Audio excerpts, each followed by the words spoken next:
शक्तिपीठ है, उनमें से आखिरी टुकड़ा यहीं गिरा था। पंडित जी को भी पता नहीं है कि उसने गलत बताया, नीचे था। हाँ, देखा या दिखाने की भी कोशिश की। यहाँ प्रयागराज में है, इसलिए इसको अक्षयवट कहते हैं। बट वो हिला भी नहीं पाए, यही दम है हनुमान जी का।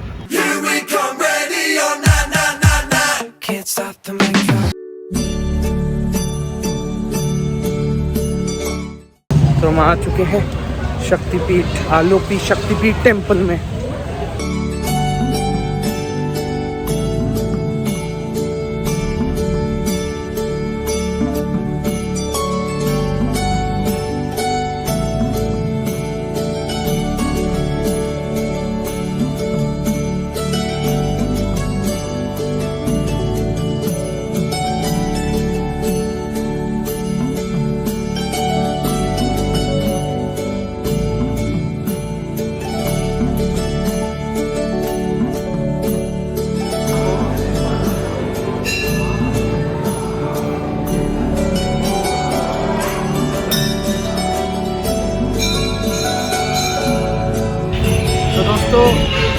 कई सारे पुराण जैसे श्रीमद् देवी भगवता और भी कई सारी देवियों के पुराणों के हिसाब से जैसे 51, 64, 108 शक्तिपीठ है। शक्तिपीठ उन टुकड़ों को बोलते हैं जो शक्ति देवी के हो गए थे जब विष्णु जी ने उनके टुकड़े कर दिए थे।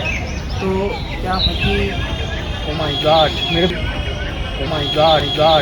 पीछे पीछे ये क्यों आ रहे हैं। हाँ, तो क्या है कि ये वाला जो पीठ है इसको आलोपी शक्ति देवी पीठ कहते हैं, क्योंकि आलोपी मतलब होता है गायब हो जाना। और यहाँ पर जब शक्तिपीठ गिरा था तो वो मिट्टी के अंदर चला गया था एंड देन उसके अंदर से पानी निकला था, तो माना समझा गया था कि इसके ये एक शक्तिपीठ है, इसलिए इसको आलोपी शक्तिपीठ कहा जाता है। और माना जाता है ये जो है ये आखिरी शक्तिपीठ है, यानी कि जितने भी टुकड़े हुए थे उनमें से जो आखिरी टुकड़ा गिरा था, जिसके बाद शक्ति देवी गायब हो गई थी सुदर्शन के टुकड़ों के बाद, उनमें से आखिरी टुकड़ा यहीं गिरा था। तो ये थी यहाँ की कहानी। चलो हो गए हमारी शक्तिपीठ दर्शन। प्रयागराज में आया, पंडित जी ने आशीर्वाद दिया हम दोनों को शांति से रहना। पंडित जी को भी पता नहीं है कि उसने गलत बताया।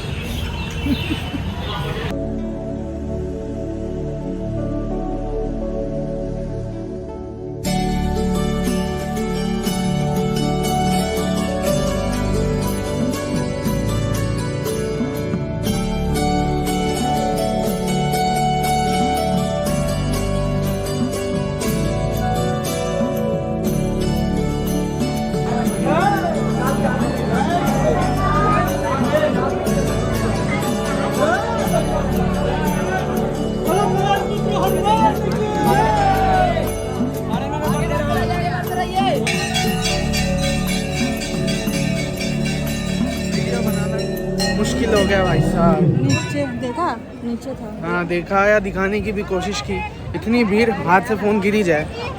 तो दोस्तों बड़े हनुमान टेम्पल के अंदर तो वीडियो ले नहीं पाए क्योंकि इतनी भीड़ है कि भगवान को दिखाना भी मुश्किल हो गया था। तो यहाँ पर कहानी ये है कि बड़े हनुमान जी जो हैं इसमें लेटे हुए हैं, तो इसलिए इसको लेटे हनुमान जी की मूर्ति भी कहा जाता है, लेटे हनुमान जी मंदिर। अब इसकी कहानी ये है कि जो हनुमान जी हैं वो रामायण के युद्ध के बाद जब उनको बहुत चोटें वोटें लगी थी तो यहाँ पर आके गिर गए थे, मतलब रेस्ट लेने के लिए यहाँ पर रुक गए थे और बहुत ही बीमार हालत में थे, चोट लगी थी, बीमारी हो गई। तो उस टाइम पर वो यहाँ लेटे थे, जिसकी वजह से इसको लेटे हनुमान कहा जाता है। जब वो वहाँ लेटे हुए थे तब माँ जानकी ने आके उनको अपने सिंदूर से आशीर्वाद दिया था कि उनके सारे कष्ट दूर हो जाएंगे, सारी बीमारियों से वो निरोग रहेंगे, और तब उनको एक नया जीवन मिला था हनुमान जी को यहाँ पर। तो ये यहाँ की कहानी है। उसके बाद 14वीं सदी में औरंगज़ेब ने इस मंदिर को और इस मूर्ति को हटाने की कोशिश की थी। उसने 100-200 सिपाही लगाए थे इस मूर्ति को उठाने के लिए, बट वो हिला भी नहीं पाए। यही दम है हनुमान जी।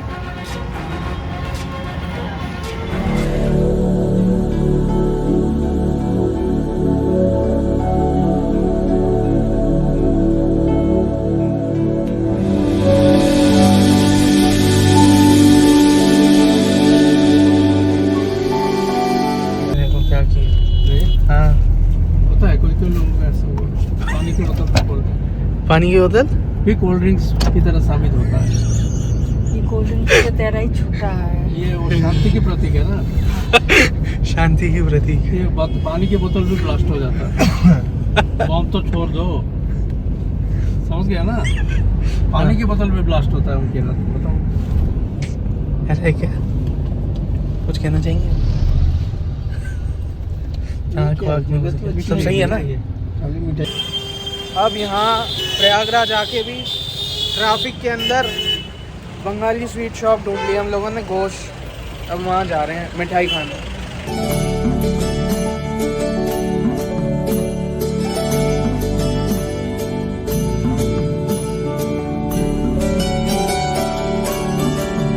स्टाइल अलग है, हम गाड़ी को अलग से लाते हैं, हम चलते हैं और फिर गाड़ी पीछे पीछे आती है।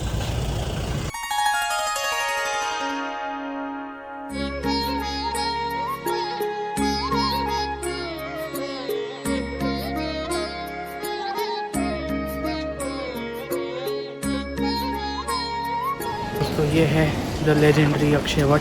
एंड ये इतना लेजेंडरी इसलिए है क्योंकि इसकी जो कहानी है वन ऑफ माई फेवरेट्स भी है। तो क्या होता है कि जो मार्कंडेय होता है, मार्कंडेय भगवान विष्णु से कहता है नारायण से कि मुझे अपना एग्जिस्टेंस, अपना डिवाइन रूप दिखाओ।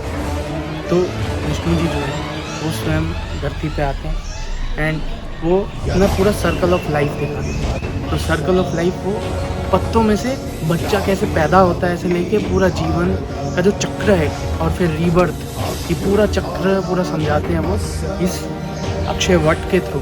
तो ये स्वयं विष्णु भगवान ही है जिसका 3 अंश है।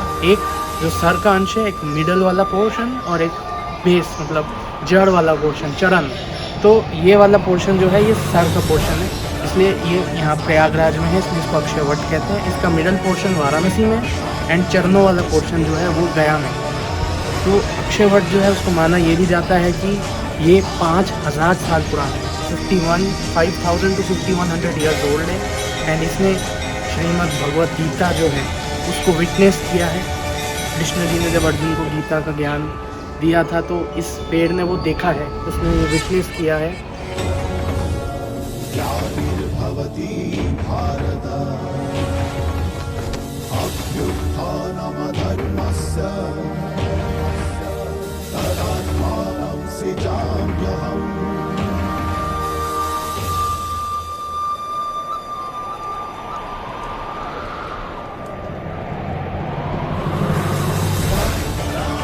ये सतयुग, त्रेता, द्वापर, कलयुग।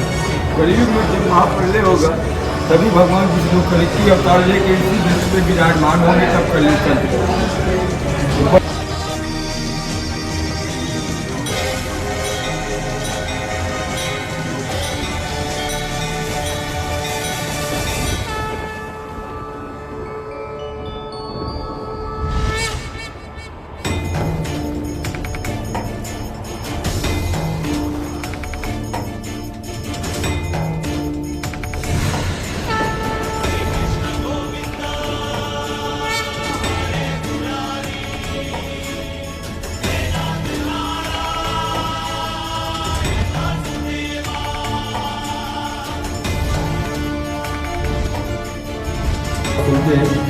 दंडी स्वामी रूप लेकर जो बड़ियों पर ये बंद नहीं होती है।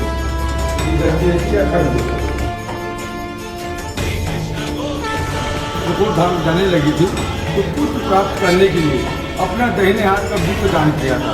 कहते नहीं गुप्ते जावे गुप्ते पावे, माता पिता के आगे आवे न दिखाई। औरंगजेब ने शिवलिंग के ऊपर तलवार चलाई थी, इसलिए ये हिस्सा सीधा है शिवलिंग।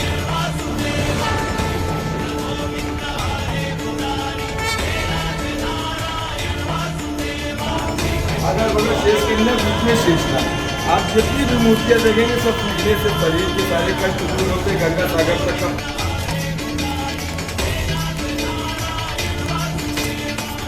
इसी के साथ प्रयागराज का ट्रिप ख़त्म। अब जाएंगे वाराणसी। तो इस व्लॉग को यहीं ख़त्म करते हैं और मैं मिलता हूँ आपसे कंटिन्यूएशन में अगले व्लॉग में। तब तक के लिए Stay safe, be strong. Bye. Okay.